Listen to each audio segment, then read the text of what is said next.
बात कर रहे थे ख्याति के मूल्यांकन की विधियों की। हमने पिछले वीडियो के अंदर 3 विधियों के द्वारा ख्याति की गणना की थी।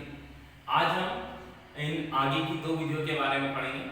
मैंने जो पिछली विधियां जो आपको बताई थी, पिछले मेथड, उनके बारे में दोहरा देता हूं।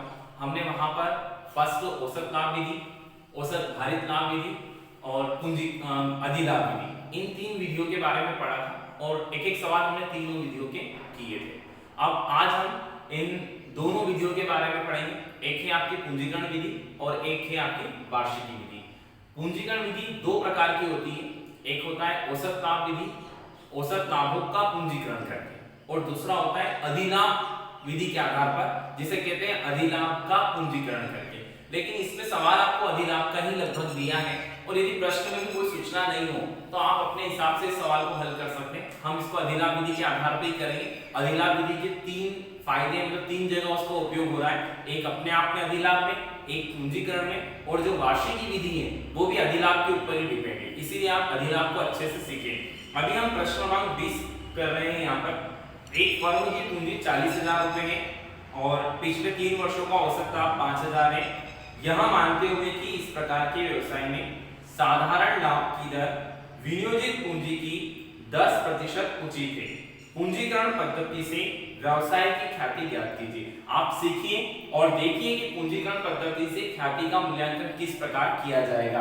वैसे ये औसत लाभ अधिलाभ विधि के आधार पे आपको करना है। जैसा कि हम यहाँ पर सबसे पहले इसकी भी शुरुआत करेंगे। तो एवरेज एक्चुअल प्रॉफिट, औसत वास्तविक लाभ तैयार दिया है। इस सवाल में भी आपको औसत वास्तविक लाभ 3 वर्षों का औसत दे रखा है 5,000। इसके बाद निकालेंगे आप यहां पर नॉर्मल प्रॉफिट, सामान्य लाभ। सामान्य लाभ के लिए जितनी पूंजी विनियोजित की गई है उस पर एक सामान्य प्रत्यय की दर। तो इसमें आपको 40,000 रुपए विनियोजित पूंजी दे रखी है। 40,000 इंटू कितने प्रतिशत है इसमें? 10% उचित है। तो 40,000 का 10% निकालेंगे, ये होगा 4। फिर इसके बाद में हम निकालेंगे सुपर प्रॉफिट। हम अधिलाभों का पूंजीकरण करके ही इस विधि को कर रहे हैं। Super profit method, super profit निकालेंगे। यहां का फार्मूला है एवरेज एक्चुअल प्रॉफिट, और उसमें से घटा देंगे हम यहां पर नॉर्मल प्रॉफिट। एवरेज एक्चुअल में से हम घटा रहे हैं नॉर्मल प्रॉफिट को। एवरेज एक्चुअल प्रॉफिट हो रहा है आपका 5,000 और नॉर्मल प्रॉफिट है आपका 4,000। इसको घटाएंगे तो ये बचेगा आपका 1। यहां तक पहुंच गए।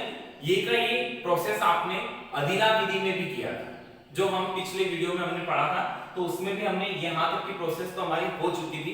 अब हमें केवल गुडविल की गणना करना है, और वो भी किस मेथड से करना है?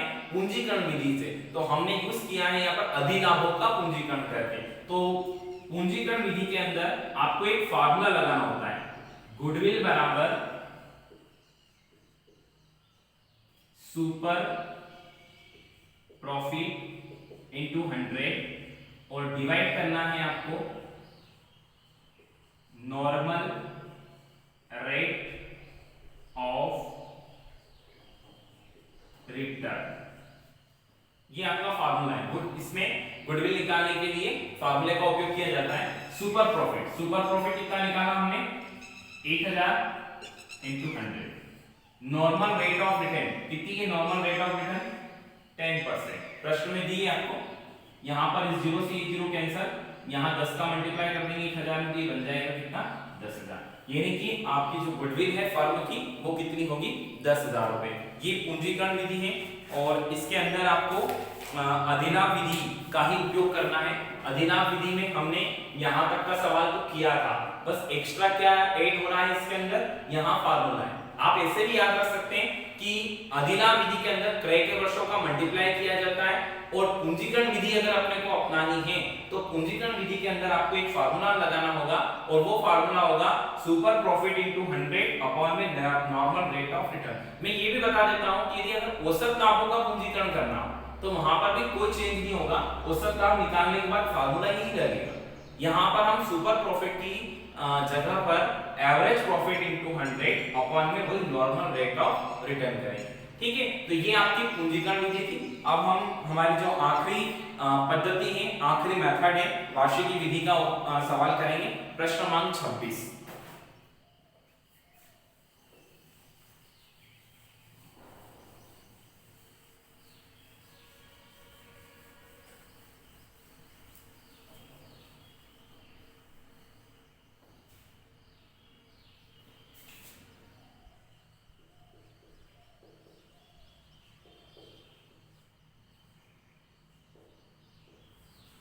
वार्षिकी विधि का प्रश्न क्रमांक 26 सवाल किस प्रकार दिया है पढ़ लेते हैं।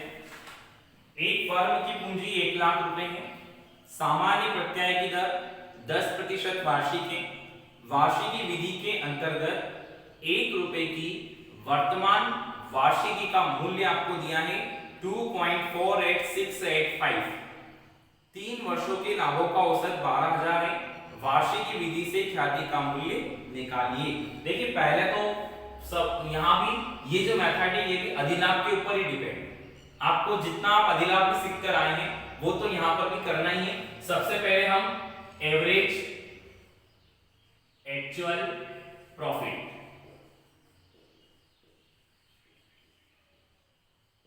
एवरेज एक्चुअल प्रॉफिट यदि तैयार दिया है तो कोई प्रॉब्लम नहीं, इसमें दिया है 3 वर्षों के लाभों का औसत 12,000। फिर इसके बाद में नॉर्मल प्रॉफिट,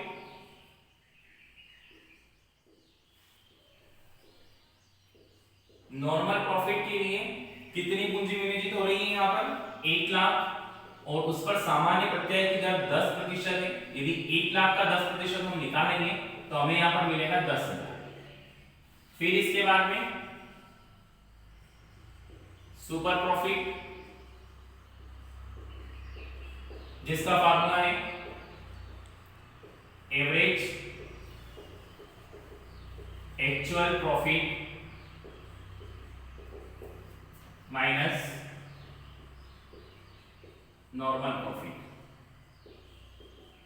एवरेज एक्चुअल 12,000 और नॉर्मल में 10,000। 12 में से 10 हम घटा देंगे तो हमें मिलेगा यहां पर 2,000। ये तीनों मेथड के अंदर आपने यहां तक का सवाल किया है। अधिलाभ विधि में भी आप इतना ही करते हैं, पूंजीकरण विधि में भी यहां तक आना है और वार्षिकी विधि में भी यहां तक आना है। अब वार्षिकी विधि में क्या चेंज होगा तो गुडविल बराबर जो भी आपका सुपर प्रॉफिट होगा उसमें मल्टीप्लाई करना है। 1 रुपए की जो आपकी वर्तमान वार्षिकी का मूल्य आपको दिया है वो आपको यहाँ पर मल्टीप्लाई करना है। प्रेजेंट वैल्यू ऑफ एन्युटी है ना, चाहे तो आप डायरेक्ट लिख सकते हैं जो कि है इसके अंदर 2.48685। सुपर प्रॉफिट कितना है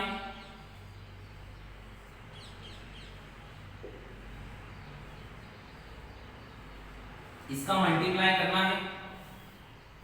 अब आप 12th स्टैंडर्ड के स्टूडेंट हैं, आपको इस प्रकार के मल्टीप्लाई डायरेक्ट करना आना चाहिए।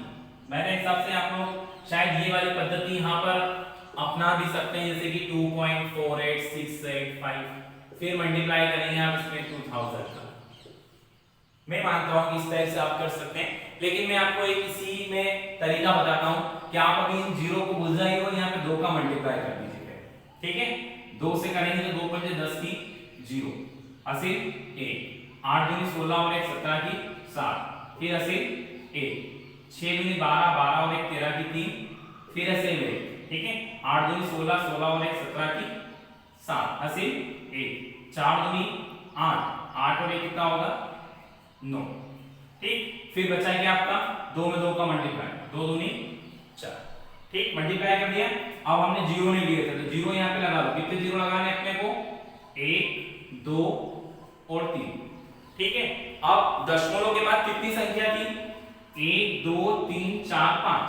तो अब दशमलव लगाना है तो आप पीछे से गिनते हुए आ जाइए, 1 2 3 4 और 5, मतलब दशमलव कहां लगेगा, यहां पर। यानी कि आपका आंसर, वैसे बुक में ये भी आप एग्जाम में लिख कर आएंगे तो चलेगा, लेकिन बुक के अंदर आपको 4973 या इसको बराबर 4 भी कर रखा है, क्योंकि पॉइंट के बाद में क्या आ रहा है, 7। आप वो तरीका भी अपना सकते हैं, ये भी आप खैर आप 12th स्टूडेंट में तो आपको इस प्रकार से मल्टीप्लाई करना आना चाहिए, क्योंकि हमें एग्जाम के अंदर समय की बचत की भी आवश्यकता होती है। हम अगर उसको मल्टीप्लाई करेंगे तो आप ये इस प्रकार से करते शायद 0 0 0 0, फिर मल्टीप्लाई 0 0 0, फिर मल्टीप्लाई 0 0, फिर तब जाके आप 2 का मल्टीप्लाई करते हैं। ठीक है, तो ये आपके लिए एक मेथड है। आपने दोनों वीडियो को मैं ज्वाइन करके बताता हूँ कि आपने दोनों वीडियो के अंदर आपने ख्याति के मूल्यांकन की 5 विधियों के बारे में पढ़ा। औसत लाभ विधि, सेकंड पे औसत भारित लाभ विधि, अधिलाभ विधि, फिर पूंजीकरण विधि और वार्षिक विधि। उन 2 विधियों में अब दोनों की जो मेथड थी वो सेम थी, और बाद की जो 3 हैं उन तीनों में सेम चल रही है। तीनों में आपको अधिलाभ विधि का उपयोग करना है, जैसा कि हमने अधिलाभ विधि में भी किया, पूंजीकरण विधि में भी किया है और वार्षिक विधि के अंदर भी किया है। ठीक है, थैंक यू।